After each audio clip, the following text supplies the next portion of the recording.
Hi, and welcome back. Today's strategy focuses on specific time window and leverages the breakout technique with the multi-timeframe approach and the strict entry and exit rules. I've tested this strategy over two assets, the Japanese yen and gold prices, and for around 9 years of data. And the equity results were positive with narrower drawdown periods in the case of the Japanese yen. The strategy was published by a fellow YouTuber and it focuses mainly on the Japanese yen exchange, which is why we expect it to work better on this asset. We will dive into the details of the trading, then we will go through the Python code that I've used for the backtest. The Python code is a Jupyter notebook file that I've used for this strategy, and it's available for download from the link in the description so you can run the simulation yourself and experiment applying your own modifications. This strategy is designed to work best in the New York time zone, but in this example we will consider the time for other sessions as well. For long positions, first we look at the daily bar of the previous session and only take a long trade if the session closed higher than it opened, indicating a white or a green candle in the up direction. Then a few hours later we look for the highest price of the session so far on a lower time frame. Typically, we will wait between 2 to 6 hours before assessing the highest price. Place a buy stop order at that highest session price. We could also set a stop loss at 150 pips away from our entry. For short positions, we take symmetrical configuration and we will detail it as well in the coding part later in this video. For the exit rules, simple exits work best. Whether long or short, exit the trade at the end of the session or the end of the day. So it might be a winning or losing trade. We're closing when the session ends and the stop loss is only triggered in the middle of a session if the price goes far against the trade. So in summary, we wait for a few hours at the start of each session, we score the highest price, then we wait for a breakout during that same session, and we close any open trade at the end of the session. Very simple, but it might be somehow painful to code because of the multi-timeframe approach and the pending orders management. Now I will show you how to easily code this and backtest this strategy in Python, and we will go through the backtest results together. This is our Jupyter notebook file. I'm not going through all the details of these functions because most of these functions were explained in previous videos. So then we have read data folder. It's going to read a lot of CSVs or all the CSVs within a data folder. And this is how we can apply the same strategy on different CSVs or different data files. Then we have the daily signal. This is where we're going to generate the signal on the daily time frame. We're just testing if the previous function or the previous candle actually has a closing price above the open price, in which case we return 2. This is an uptrend daily candle. And in the opposite case, if the closing price is below the opening price, then we have a bearish direction and we return 1.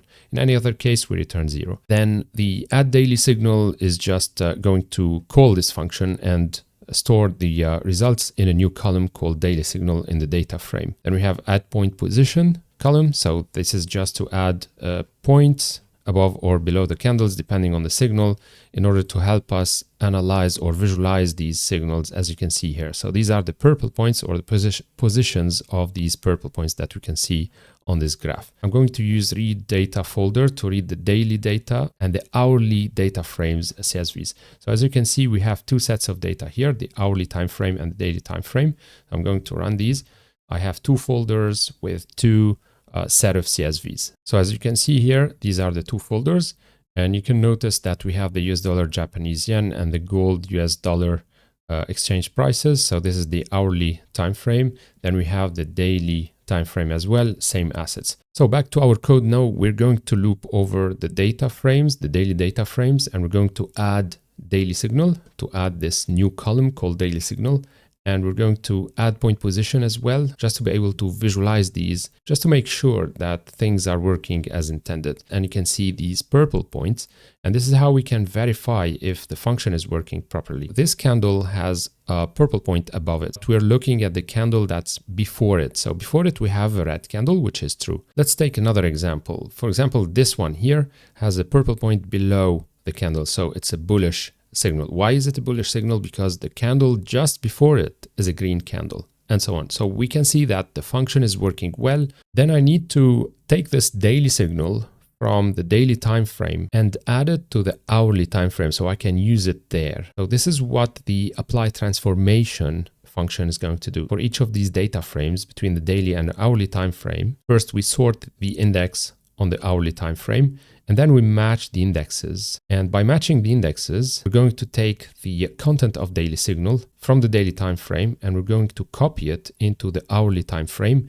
respecting the indexes. And whenever we have missing values, so because we have one value per day on the daily time frame, but we have 12 values per day on the hourly time frame because we're using the 2 hours time frame. So wherever we have missing values, we're going to forward fill these by the same signal. In other words, if the daily signal is 1, let's say, all the candles are going to be filled by 1 on that same day for the hourly time frame. And if it's 2, then all the candles are going to be filled by 2 on the hourly time frame. So this is what this function does. It applies this transformation and it will return the transformed data frames on the hourly time frame. So now hourly data frames are going to be equal. So this list, it's going to be equal to apply transformation between the daily time frames and the hourly time frames. And this is how we're going to transfer the information from the daily time frame into the hourly time frame. Then we have a very important function. This is called the apply strategy on a data frame. It takes a data frame, then a test candles equal to. So we're going to see what this means, and an exit delay equal to 1. Test candles equal to, it means we're considering 2 candles to check where is the highest value so far. So that's the test phase, the first phase of the session. And after that phase, if we have a breakout, we're going to trade, we're going to enter the market. So these candles will define the time window where we're looking for the highest or the lowest price to look for a breakout later on. So in this function, we're going to define 2 new columns in the data frame. The first one is the exit. So it's just an exit signal. If it occurs on a certain row, which is the last row of the day, it's going to signal that we need to close a trade, any open trades. So this is basically the end of the session. So we're closing all the trades. And we have also the stop price, which is the entry price for buying or selling positions. We're going to group by date the data frame. So we have for each day, we have a small data frame on its own. And then for each day, we will look for the candles of this day, and we're going to apply these operations here. So at this line here, we're looking for the last row of a particular date, and this means that it's the end of the session, and we're going to change the exit signal to 1. And then if the daily signal is equal to 2, so if the previous day closing price was above the opening price, we're going to look for the highest in test hours, so the highest value in the slice starting the session at the beginning of the session. So this is limited by the test candles. Test candles is the number of candles you want to consider for this beginning of session slice of window. We're looking at the high column, the high prices, and we're looking for the maximum among these high prices. Then we're going to locate the row same day, but starting from the test candles on, and for the column stop price, and we're going to change the value and it's going to be equal to the highest in test hours. In other words, at any candle, we can test if the price is above this particular value, and this is where we open a trade. This is for the short position, so it's the opposite or symmetrical configuration. We're looking for the minimum among the low values. It took me a while to figure this part out and code it. So if you don't get it from the first time, that's okay. You need to spend some time on it to check the logic behind. Since this function takes 1 data frame and returns an updated and modified data frame. So for data frame in hourly data frame, we're going to call the function apply strategy on the data frame with the necessary parameters. And that's it. We return a new list of data frames that's modified with the stop price column and the exit column as well. So now, for example, we can call the function apply strategy data frames or on data frames. We pass the hourly data frame list, and 8 is going to be the test candles starting at midnight, taking into consideration the first 8 candles, so the first 16 hours. And the exit delay parameter here, it's going to allow us to set the delay, how long we want to leave the trade opened. So if I'm putting it equal to 1, it means that we're closing on the same day, the last row of the same day and of the same session actually. This is how the data frames will look like. So we have the index, the time, date time, open, high, low, closing prices, the volume, and the daily signal, which is equal to 2 here, starting the 2nd of June down till the 3rd of June, so for 12 consecutive rows, because we're using the 2 hours time frame here, so to make 24 hours. They all have the same daily signal. Then we have the exit signal that you can see here, and it's equal to 1 for the last row of the same day, of the same session. And then we have the stop price. It's still empty for the first 8 candles, or the slice of window where we're going to look for the highest price or the lowest price if we're looking for a bearish signal. And then the highest price found is translated here, 125.053. So if we look at the high column and we look at the highest price among these, this window, it's going to be 125.053. It's this value right here. Okay, so it's working well, actually. This is what we intended to do. And the last row is going to bear an exit signal. We can delay this exit signal if I put 2 here. And as you can see, so the this is the day where we've got the signal, but this time we don't have an exit signal at the end of the day. It's actually at the end of the second day. So the unit here is in days. However, the unit here for the first parameter is in candles. So for now, I'm going to leave this for 8 candles, so 16 hours to determine the highest level. And then if we break above this level, we're going to enter the market and we exit we close the trades 2 days later. And now we can test our strategy using backtesting.py package. We are testing with 10% of the equity as a trade size. And at the beginning of each row, at the beginning of each candle, we're testing if we have an exit signal equal to 1. So if we need to close all trades and cancel all orders. So we're calling these functions cancel orders and close trades that are defined later on in the class.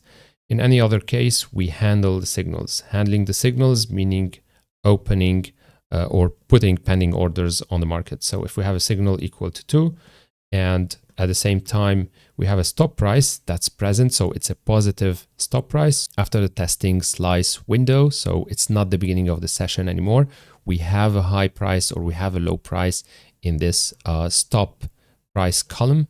And at the same time, we don't have any open trades on the market and we don't have any pending orders on the market. So in this case, if all of these conditions are true, we're going to put a buy position order using the size and at the level of the value from the stop price column. In the opposite direction, if we have a bearish daily signal and we have a positive value for the stop price column and we don't have any open trades nor pending orders on the market, we're going to put one using the size, which is 10% of the equity, and the stop limit that is equal to the stop price -1. So this is the current or the most recent row that we're working on and the column stop price. So for the first test, I'm looping over all the data frames and we're going to run these. There's no optimization here. It's just using the strategy as is.